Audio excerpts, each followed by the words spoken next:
নমস্কার, শম্পা মুখার্জি বলছি। একটা বিষয় নিয়ে বলবো।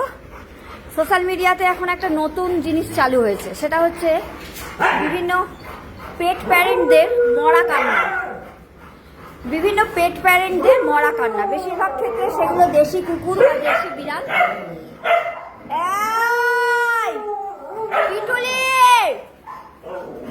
বেশিরভাগ ক্ষেত্রেই দেশি কুকুর বা দেশি বিড়ালগুলোকে নিজেরা রাখতে না পেরে যে কোনো একটা ঘাড় খুঁজে প্রথমে অ্যাডাপশন দিয়ে দেয়, একে ওকে তাকে।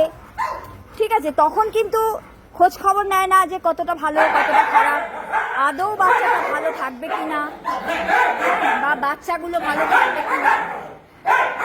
জগন্নাথ, জগন্নাথ, শিবাকে বকছিস কেন রে? এই শিবাকে বকছিস কেন?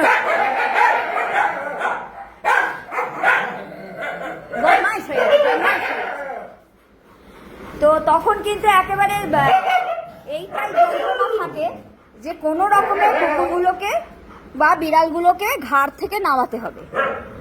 ঘাড় থেকে নামানো হয়ে গেল, এবার হয়তো সেই ক্রেশটা বা সেই মানুষটা তত ভালোভাবে রাখছে না, হতেই পারে। আরে দেশি কুকুর বিড়াল অ্যাডাপশনে নিয়ে কে আর ভালো রাখে, এই কথাটা তো আমি সবসময় বলি।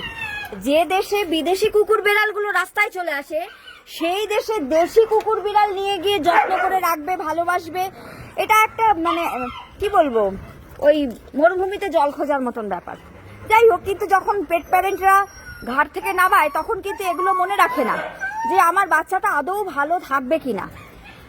তখন দরদ উঠলে ওঠে যখন ক্রেশে গিয়ে ওরা ভালো থাকে না বা হারিয়ে যায় বা মারা যায় বা বিভিন্ন কিছু হয়, তখন সে কি মরা কান্না। ওরে বাবা রে, বলি সেই ভালোবাসাটা আগে কোথায় ছিল? হ্যাঁ, আগে কোথায় থাকে সেই ভালোবাসাটা? আমার কথা হচ্ছে যে আমার ক্ষমতা নেই, আমি দায়িত্ব প্রথম থেকেই নেব না। প্রথমে 8-10টা কুকুর বেড়াল আমি বাড়ি নিয়ে চলে আসবো, তারপরে সেগুলো রাখতে পারবো না বলে কারোর ঘাড়ে চাপিয়ে দেব, তারপরে আবার তার পেছনে পড়ে যাবো যে সে ভালো রাখে। অদ্ভুত ব্যাপার না? মানে আমার কাছে কিন্তু এটা অদ্ভুত। আমি যদি সত্যি ভালোবাসি তাহলে আমার শেষ নিঃশ্বাস পর্যন্ত আমি তাদেরকে আমার সঙ্গেই রাখবো। সে যত কষ্টই হোক, যত অসুবিধাই হোক, যাই হোক না কেন, তাদেরকে আমি আমার থেকে কোনোভাবেই আলাদা করব না। সেটাকে বলে ভালোবাসা। আমার ইচ্ছে মতন, আমার খুশি মতন আমি তাকে আমার গাড়িতে আশ্রয় দেব, তারপরে কারোর ঘাড়ে সেটাকে চাপিয়ে দেব, তারপরে সেখানে ভালো না থাকলে মরা কান্না কাঁদবো। এগুলো আমার মনে হয় কি জাস্ট ড্রামা বলে মনে হয়।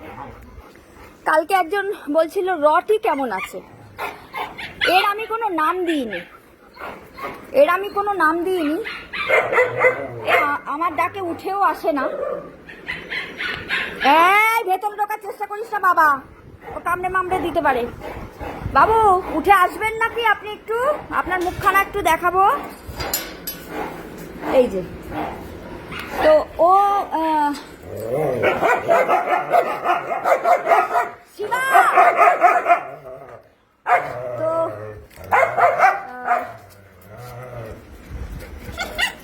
এরা এই ঘরে রয়েছে। আর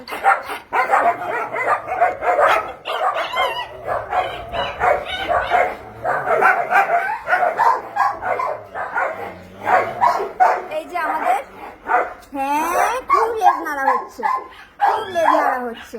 আচ্ছা, কালকে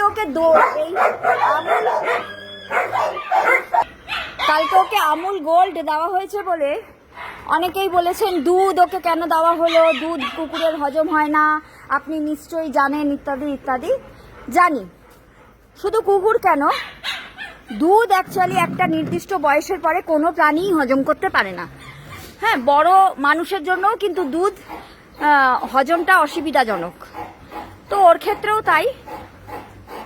এবার হচ্ছে ও একটা দেশি কুকুর, রাস্তায় ঘুরে বেড়ানো কুকুর, পচা গলা, খাওয়া জুটত কিনা সন্দেহ, সেরম একটা কুকুর।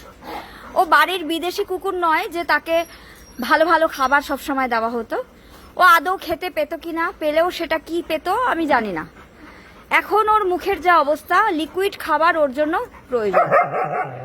তো দুধ একটা, আমি যতটা জানি, সুষম খাদ্য, তার মধ্যে সবকিছুই থাকে।